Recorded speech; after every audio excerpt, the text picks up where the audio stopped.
Les écoles primaires de Namibie ont rouvert ce mardi 7 juillet après une fermeture imposée par la pandémie de coronavirus. Cet assouplissement est effectif dans toutes les écoles primaires à travers le pays, à l'exception de la région d'Erongo qui subit une augmentation des cas d'infection.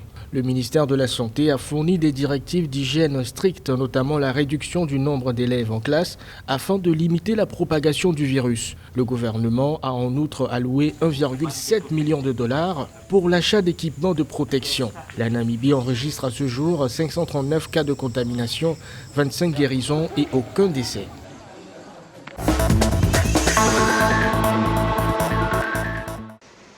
Le Ghana Health Service a reçu le 4 juillet des fournitures adéquates de réactifs et d'autres matériels médicaux de la Chine pour accélérer les tests Covid-19 du pays. Ces équipements devraient être distribués aux centres de dépistage à travers le pays. Au 7 juillet 2020, le Ghana a enregistré 891 nouveaux cas, portant le nombre total d'infections à 21 968, après 316 798 tests. 7 nouveaux décès ont par ailleurs été enregistrés, portant le nombre de décès à 129.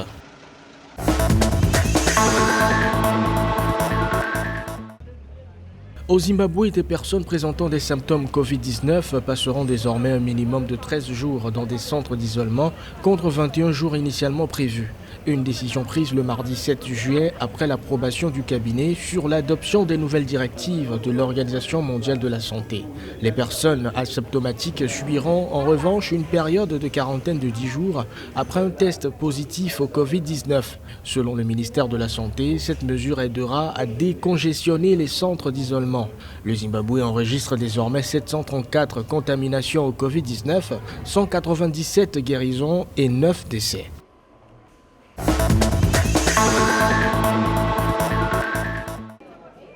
Les mosquées marocaines seront rouvertes à partir du 15 juillet 2020.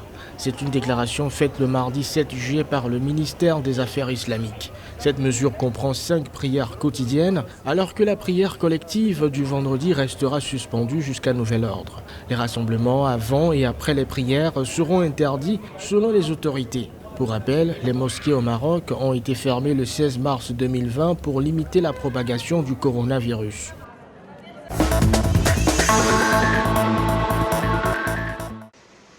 Le Rwanda Biomedical Centre a reçu ce 7 juillet du matériel médical de la première dame chinoise Peng Liyuan afin de soutenir la lutte contre le Covid-19. Ce don vise prioritairement la prévention de la transmission du virus des patients aux médecins et le dépistage dans les lieux publics. L'aide est un fruit des bonnes relations entre les premières dames du Rwanda et la Chine à travers l'Organisation des premières dames africaines pour le développement. Le Rwanda enregistre 1113 infections, 575 guérisons et 3 décès.